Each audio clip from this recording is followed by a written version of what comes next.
ஏன்னா சிவி சண்முகம்னு ஒரு அமைச்சர் ஒருத்தர் சொல்லியிருக்காரு, எங்கள் சின்னம்மாவை அம்மாவாக்காமல் விட மாட்டோம்னு. டே, அது நடராஜனாலே முடியல, நீ எப்படிறான்னு ஒருத்தன் கேட்டுவிட்டான். நான் கேட்கல. ஆனால் பாருங்கண்ணே, நம்ம ஊரில் மீன்கார பொம்பளை கூட நல்ல இங்கிலீஷில் பேசுகிறான்னு திரும்பி பார்த்தேன். அது தமிழிசை சவுந்தரராஜன் அறிவு. இதெல்லாம் பார்த்துட்டு அந்த குழந்தை தீபா. ஆனால் அவன் புருஷன் புத்திசாலி. அவன் பேர் என்ன? கோவிந்தனா, இப்போ மாதவனா? விஜயகாந்த் ரொம்ப நல்லவன். விட்டான் கொம்ப, நீ தான் முதலமைச்சர்னு. இவன் பாவம் அந்த அளவுக்கு பெரிய அறிவு இல்லாதவனாச்சவன். இல்லை ஏதோ தப்பா சொல்லிட்டேன்னா? தம்பி கட்டமோட்ட சட்டை உட்கார்ற ராஜா, டேய் உட்கார் உட்கார். அவனை தான் உன் பின்னாடி தான், காக்கி சட்டை உன் பின்னாடி தான் ஒருத்தன் போனான். ஏந்திரிக்காதீங்க, அவனா சின்ன பையன் ஏந்திரிச்சா திட்டுவேன் நான். உட்கார் போய் கற்றுக்கடா ஓபிஎஸ் என்னங்கிட்ட எவ்வளோ நேரம் உட்கார்றதுன்னு நுனியில் போடா, அதை கற்றுக்க போ. அப்படியே மனுஷன் 8 மணி நேரம் உட்காருவான்டா பின்னாடியே வலிக்காம. என்ன மனுஷன்டா, என்ன கீழே தகுடு கீடு வச்சிருக்கானா என்னன்னு தெரியல. ஐயோ யோ யோ யோ யோ யோ. போய் டெல்லியில் இருந்த விவசாயியை பார்க்கலடா பிரதமர் மோடி. போய் ஜெர்மனியில் போய் இந்தி நடிகை பார்க்குறாரா பிரியங்கா சோப்ராவை. அந்த மட்டும் கேட்குறாரு, விலைவாசி ஏறி இருக்கா இறங்கி இருக்கான்னு கேட்குறாரு.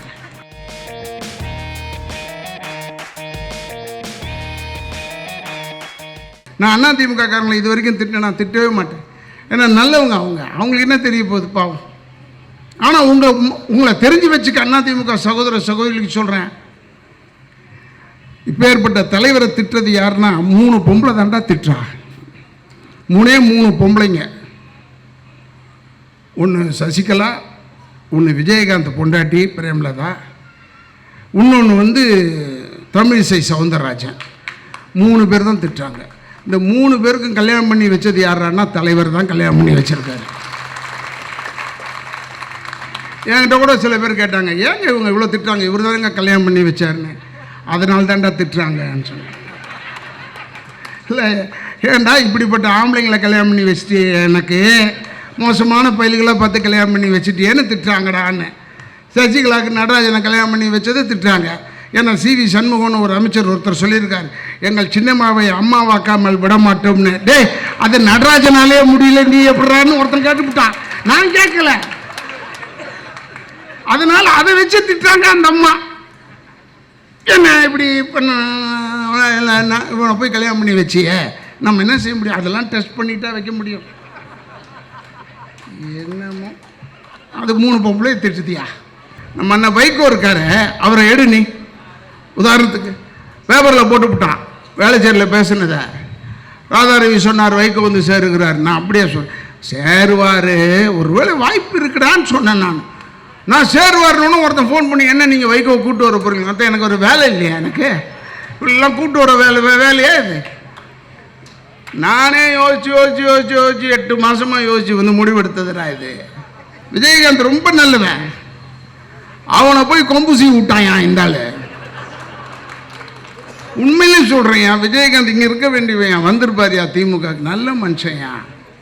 நாங்களாம் நல்ல நண்பர்கள் தானே. நானும் வாகை சந்திரசேகர் ஆகட்டும் எல்லாருமே ஒன்றா தானேயா இருந்தோம். பாவம் அவனை சரி அவன் நல்லவன் தான். அவனை போய் அவன் எங்கே அப்படி போயிடுவானோ திமுக பக்கம்னு டக்குன்னு அந்த அம்மா இவருக்கு பணம் கொடுத்துருச்சு போல இருக்கு. அதுக்கு உண்மையாக இருக்கணுன்றதுக்காக விட்டான் கொம்ப, நீ தான் முதலமைச்சர்னு. இவன் பாவம் அந்த அளவுக்கு பெரிய அறிவு இல்லாதவனாச்சவன். இல்லை ஏதோ தப்பா சொல்லிட்டேன்னா? இல்லை நான் உண்மையை தான் சொல்லுவேன். எனக்கு ஒன்று எவனுக்கும் பயந்துக்கிட்டுலாம் இருக்கிற ஆளே நான் கிடையாது. நான் எதுக்கு சொல்கிறேன்னா, உண்மையிலே சொல்கிறேன், அவனுக்கு நீ தமிழ்நாட்டின் முதலமைச்சர்னு கோட்டையை பற்றி விட்டுட்டான். உடனே அந்த பாராளுமன்றத்துக்கு நம்ம போய் பாராளுமன்றம் எடுத்தோன்னு டெல்லிக்கு போகிறான்டாங்க. அங்கேருந்து அப்படியே ஜனாதிபதி கிட்ட போய் அமெரிக்காவில் ஒபாமாவை சந்திச்சு, ஆடாங்க உனக்கு எதுக்குடா ஒபாமாவை போய் சந்திக்கலாம்?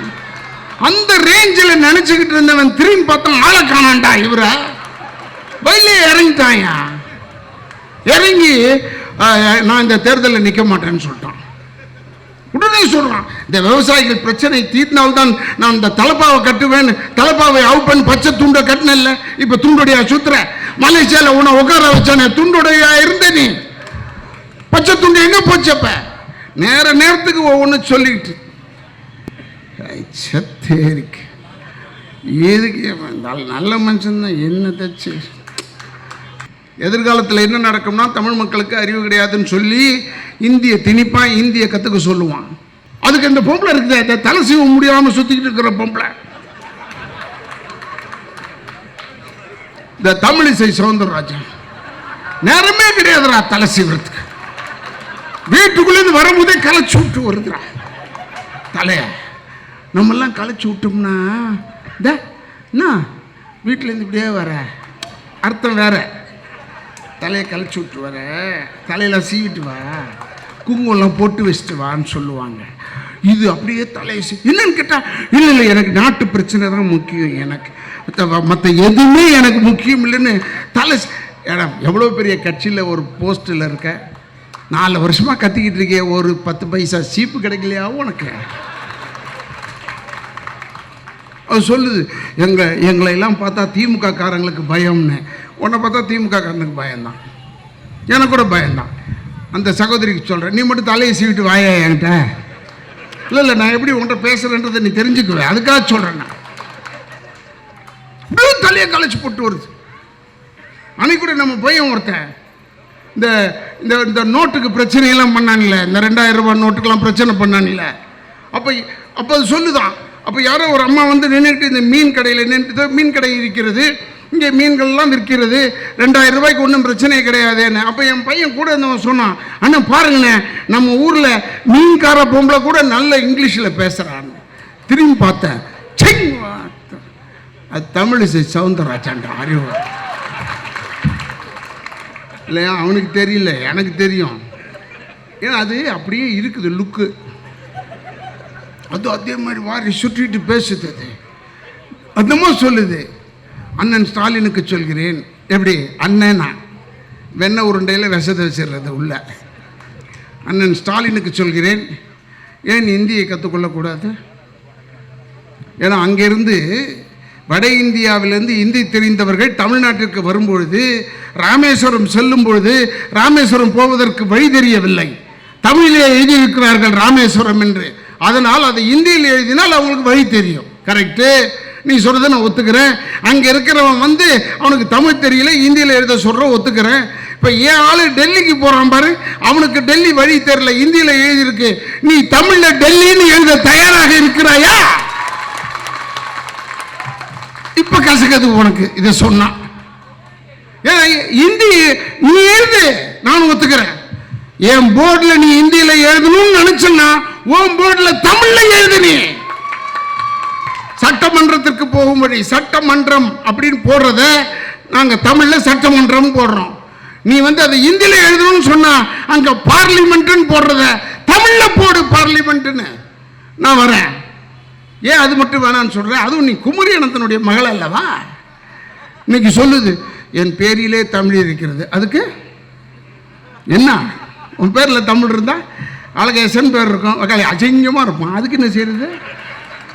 என்ன கத்து இந்த மக்கள் வந்து ஒரு 200க்கும் 300க்கும் பணத்தை வாங்கி மாற்றி ஓட்டு போடுறப்ப, பணம் வாங்கி கொண்டு எவன் மாற்றி ஓட்டு போடுகிறானோ அவன் பெற்ற தாயை விற்றதற்கு சமம்டா.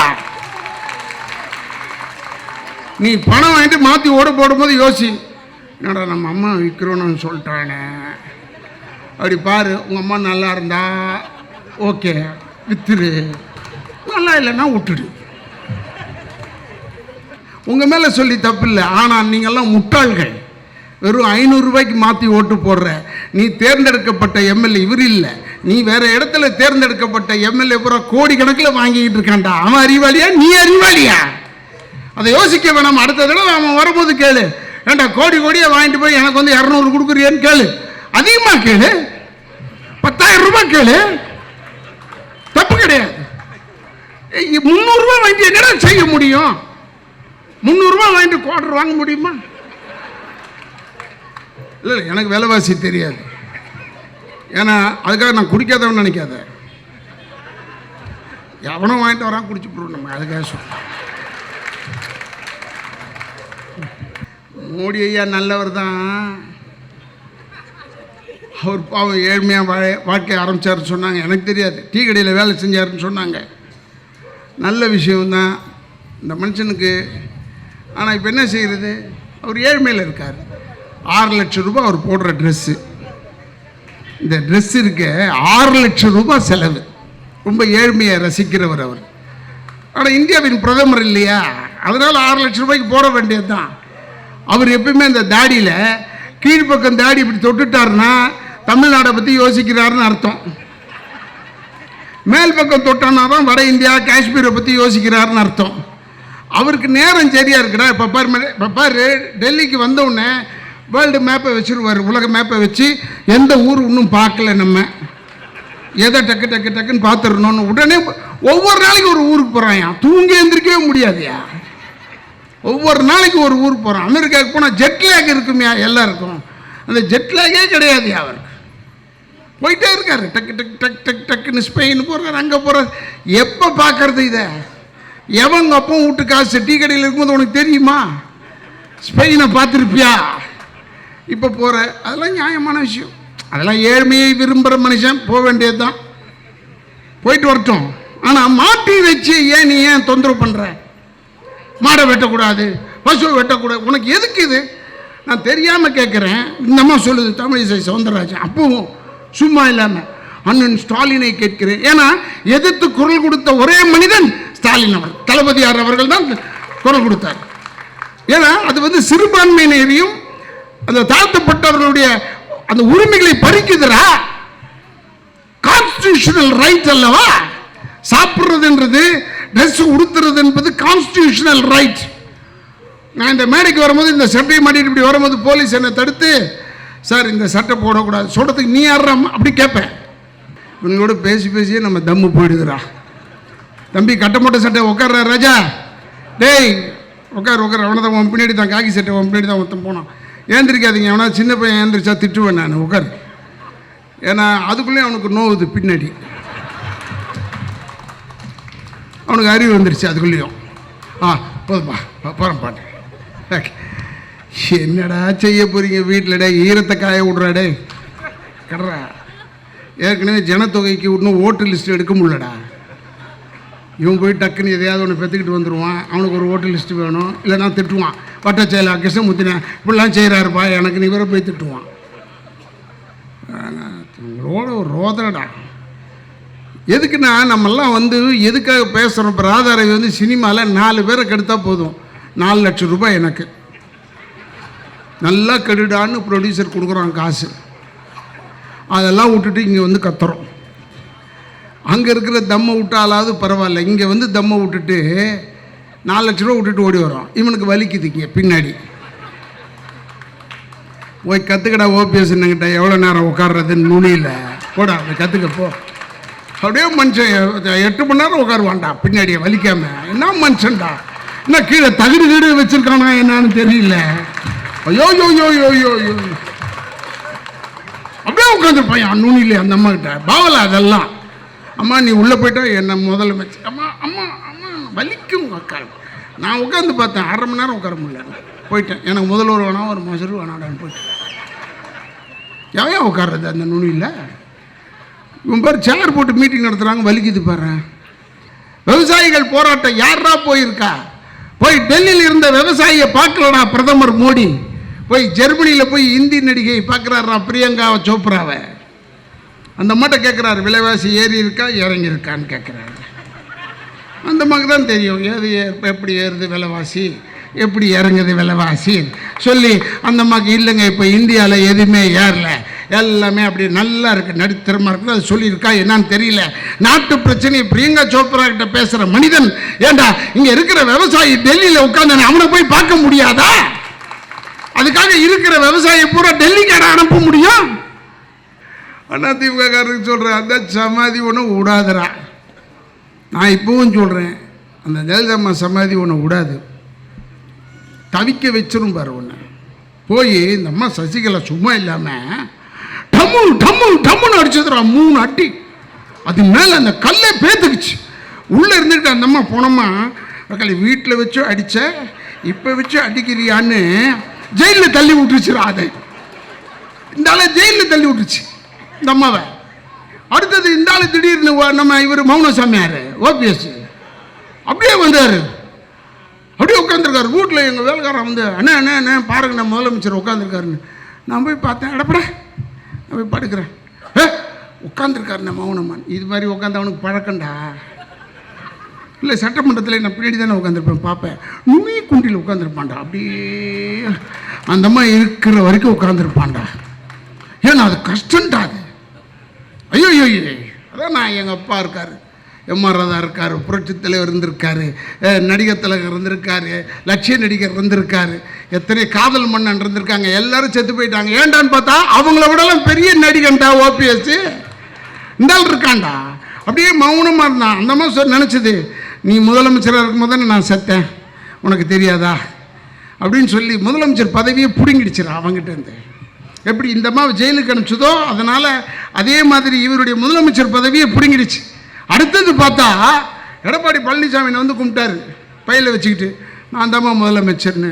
அப்படியாடான்னு சொல்லிட்டு உனக்கு சின்னத்தையே பிடுங்கிடுச்சுடா. இதெல்லாம் பார்த்துட்டு அந்த குழந்தை தீபா அது ஒழுங்காக இருந்திருக்க வேணாம். அது நேராக போய் அத்தையா பெரியம்மாவோ ஏதோ ஒரு முறை, இந்த முறைக்கு ஒன்றும் பஞ்சம் கிடையாது அந்த வீட்டுக்குள்ளே, போய் கும்பிட்டு இப்படி அத்தை என்னுடைய இதை எப்படியாவது என்ன புது கட்சி ஆரம்பிக்கிறேன்னு சொல்லிச்சு பாரு. புருஷன் ஓடி போயிட்டான்டா, புருஷன் ஓடிட்டான்டா. ஆனால் அவன் புருஷன் புத்திசாலி. அவன் பேர் என்ன, கோவிந்தனா, இப்போ மாதவனா, சரி அவன் மாதவன். அவன் என்ன செய்கிறான், வெளியேந்தே கொடி காட்டுறான்டா. வெளியேந்தே எவ்வளோ பெரிய புத்திசாலி பாரு அவன், வெளியேந்தே கொடியை காட்டுறான். அம்மா கட்சி ஆரம்பிச்சிருக்கேன். இன்னொருத்தன் கோவிந்தன் எவன் ஒருத்தன் ராஜகோபால்னு ஒருத்தன், அவன் டிரைவர் வண்டி ஓட்டானா, அவன் ஒரு கட்சி ஆரம்பிச்சிட்டான்டா. கேட்டா இல்லைங்க நான் தாங்க ஓட்டினேன். நீ எது வேணாலும் ஓட்டு, அதுக்காக கட்சி ஆரம்பிச்சா எப்படிறா? அதான் எங்கள் அப்பா சொன்னார் அப்பவே, ஏகப்பட்ட கட்சிடா. எங்கள் அப்பா சொன்னார் ரத்த கண்ணீரில், ஆளாளுக்கு ஒரு கட்சி, அவனுக்கு ஒரு தலைவன், 10,000 பட்னி பட்டாளம், சேண்டா நாட்டை கிடக்குறீங்க. அப்போ சொல்றாரு, இப்போ நடக்குதுடா நாட்டில் எல்லாரும் கட்சிடா. இதனால தான் நான் சகோதரர் ரஜினிகாந்த் சொன்னேன், வேணாங்க ஆரம்பிச்சிடாதீங்க, உங்கள் கோடிக்கு கலர் கிடைக்காதுன்னு சொன்னேன். இந்த பக்கம் வீட்டில் இருக்கிற கோபால் எதிர் வீட்டில் இருக்கிற நிர்மலாவை காதலிச்சிட்டான். கல்யாணம் பண்ணிக்கலாம்னு நினைச்சான். போய் அப்பா கிட்ட சொன்னான், எப்போ நான் காதலிச்சிட்டேன். யாரடா? எதிர் வீட்டு நிர்மலாவை. கல்யாணம் பண்ணிக்கிறான்னு நிர்மலான்னு சொன்ன அப்பங்கார ஐயோன்னு கத்தனான், வேணான்டான்னு. ஏன்னா ஏப்பா வேணான்னு சொல்ற? இல்லடா அது எனக்கு பிறந்த பொண்ணுடான்னு சொன்னான். பயந்துட்டான். என்னடா எதிர் வீட்டுக்காரி பிறந்திருக்காளேன்னு போய் அம்மா கிட்ட போய் சொன்னான் சோகமா இருக்கும்போது. அம்மா சோகமா இருந்தான். ஏன்டா சோகமா இருக்க? இல்லைம்மா நான் எதிர் வீட்டு நிர்மலாவை காதலிச்சேன், கல்யாணம் பண்ணிக்கலான்னு அப்பா வேணான்னு சொல்றான். ஏன்டாண்ணா? அது அவருக்கு பிறந்த பொண்ணா? அப்படியே சொன்னான். கல்யாணம் பண்றா, உங்க அப்பனை பழி வாங்குறான். இல்லைம்மா பழி வாங்குறது இல்லைம்மா, உறவு வேற ஆயிடுச்சேன்னு.